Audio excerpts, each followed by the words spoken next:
बिस्मिल्लाहिर्रहमानिर्रहीम। अस्सलामु अलैकुम। आपका होस्ट और दोस्त अमजद अली हाज़िर खिदमत है। तो दोस्तों, आप नर्सरी से जो पौधे लेके आते हैं उसकी बजाय आप अपने घर में ही पौधे तैयार करें। यानी कि गुलाब की कटिंग से आप पौधों को मल्टीप्लाई भी कर सकते हैं। अगर आपके पास गुलाब का पौधा नहीं है तो आप किसी से गुलाब की ब्रांचें लेके उसकी कटिंग लगा के भी अपने घर पे पौधे तैयार कर सकते हैं। गुलाब की कटिंग किस मौसम में लगानी चाहिए, कटिंग कैसी लेनी है जो अच्छी तरह ग्रो करे, कटिंग लगाने के लिए पुटिंग कैसी हो, सोयल कैसी हो जिसमें हमने कटिंग लगानी है, उसके अलावा 6 बातें और हैं जिनका आप अगर ध्यान रखेंगे तो इंशाल्लाह आपकी कटिंग 100% ग्रो होगी। तो दोस्तों, प्रोसेस शुरू करते हैं।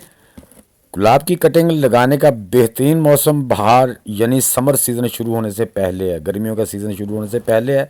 और दूसरा मौसम बरसात का मौसम है, यानी कि अगस्त सितंबर में भी आप कटिंग लगा सकते हैं, लेकिन बाहर का महीना बहुत ही बेस्ट है दोस्तों, अगर कटिंग लगाते वक्त आप इन 6 बातों का ध्यान रखोगे तो इंशाल्लाह आपकी कटिंग 100% जो है ना वो कामयाब होगी।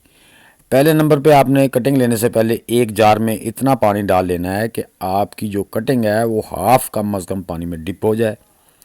तो जब कटिंग लेनी है, जहाँ आपके फूलों की टहनियों पे कलियां लगी होती हैं ना, कली लगी होती है, उससे नीचे वाली आपने हिस्से की कटिंग लेनी है। तो वो ज़रूरी नहीं कि बहुत ज़्यादा मोटी हो, वो पेंसिल से या हाफ पेंसिल के बराबर भी हो तो चलेगी। नंबर 3, कटकों को पानी में रखते जाना है। जब भी आपने कटिंग लेनी है तो उसको पानी में नीचे रखते जाना है। चौथे नंबर पे आपने जो अपनी कटिंगें, अब आपने कटिंगें ले ली हैं तो चौथे नंबर पे आपने क्या करना है कि कटकों के जो नीचे वाले सिरे होते हैं, नोट से जो जहाँ पे उसकी गिरा होती है, जहाँ से उसका स्पोर्ट निकलता है ना, वहाँ से आपने क्या करना है कि नीचे से थोड़े थोड़े जो उसके है ना उसके स्लाइस उतार देने हैं, जो टहनी है उसके स्लाइस उतार देने हैं। तो उसके बाद जो है ना आपने उसको जो है ना कोई भी एंटी फंगल जो चीज़ है वो लगानी है, हल्दी लगा सकते हैं, एलोवेरा लगा सकते हैं। उसके बाद नंबर 6 पे आपने उसके ऊपर जो फूल हैं, जो पत्तियां हैं, वो सब उतार देनी है। तो ये देखें दोस्तों, इस तरह से आपने एलोवेरा ले लेना है। कटिंग नीचे से दोस्तों टेपर होनी चाहिए, जैसा कि मैंने आपको दिखाया टेपर होनी चाहिए। तो नीचे से आपने थोड़ा स्लाइस भी उतार लेना, इस तरह से आपने मिट्टी में लगाते जाना है। ये दोस्तों मेरी 2 किस्म की मिट्टी, एक तो बिल्कुल सादा बालू मिट्टी है जिसमें आपकी कटिंग बहुत ही कामयाब तरीके से ग्रो होती है।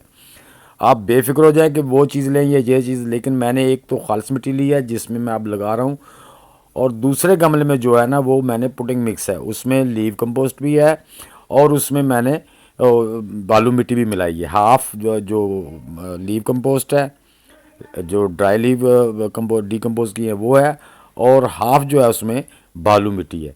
तो दोस्तों, इस तरह से आपने एक एक गमले में 4-4 5-5 कटिंग लगा देनी है।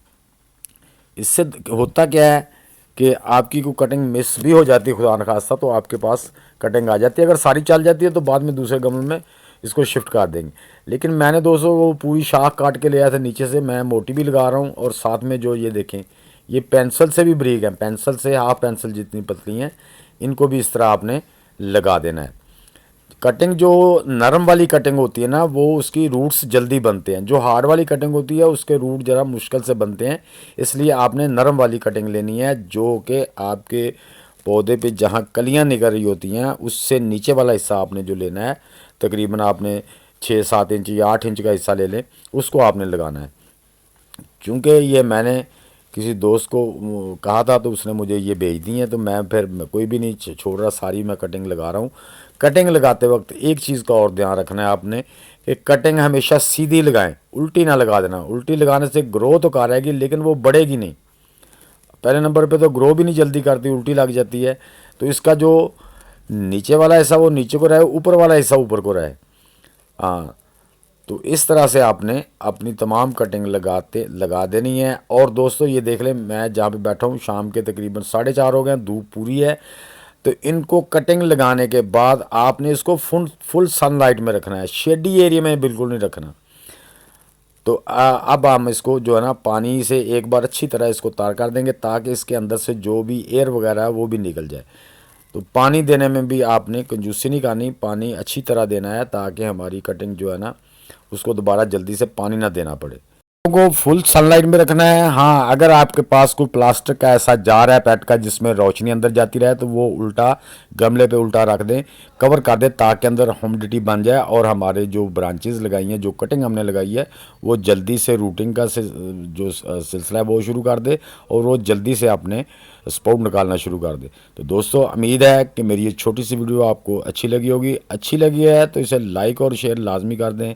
नए दोस्त भी लाइक और चैनल को सब्सक्राइब करके बेल आइकन को दबा दें ताकि हर नई आने वाली वीडियो की इतला आपको बर वक्त मिल सके। तो दोस्तों, मिलते हैं इंशाल्लाह नेक्स्ट वीडियो में। तब तक के लिए आप सब दोस्तों को अल्लाह हाफिज़।